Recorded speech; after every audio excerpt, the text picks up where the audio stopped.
Hey guys, it's another edition of Chess Beauty coming to you from my penthouse suite high atop the Camus building here in Silver Spring, Maryland. And at the conclusion of our last mind-blowing puzzle, we had this position to consider, which is white to play and win. I decided to do something simpler since I was confused even trying to explain that last one. But this one shouldn't give you much difficulty. So now is your last chance. Give it a shot.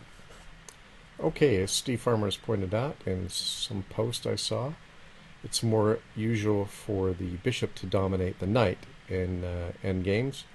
But this study, like another one I think we had previously, shows that the knight can dominate the bishop too.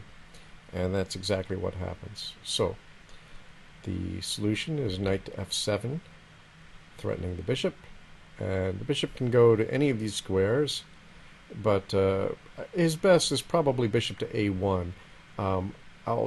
You'll see from how the solution unfolds why the other squares are bad too. It doesn't really make any difference where he goes. In this case, king goes to b1, and now the squares in red show the squares controlled by the king and the knight. The bishop cannot retreat to these squares. So what about the other retreats? Okay, if he goes to d4, then we get knight to d6 check. And if the king moves, then the pawn will queen, so he's got to take the pawn. Knight to b5, and the bishop is a goner. Okay, what about bishop to f6? Well, it's a similar deal. Knight to d6 check, king must take the pawn. Knight to e8. And bishop to g7. What about that one?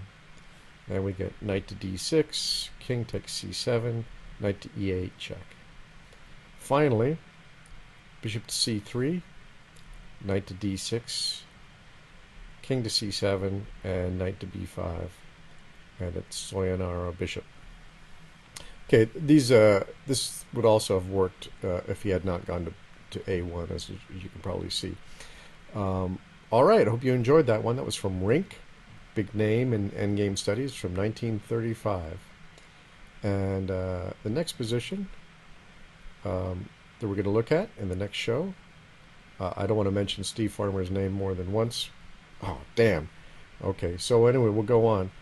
And this is the position, and it's white to play and draw. This is another fairly simple one, but what do you do about that pawn? It doesn't seem like the black pawn can be caught. All right, give it a shot. Also, to let you know that we're going to have a position suggested by Kornrade coming up soon. Hope I pronounced that correctly.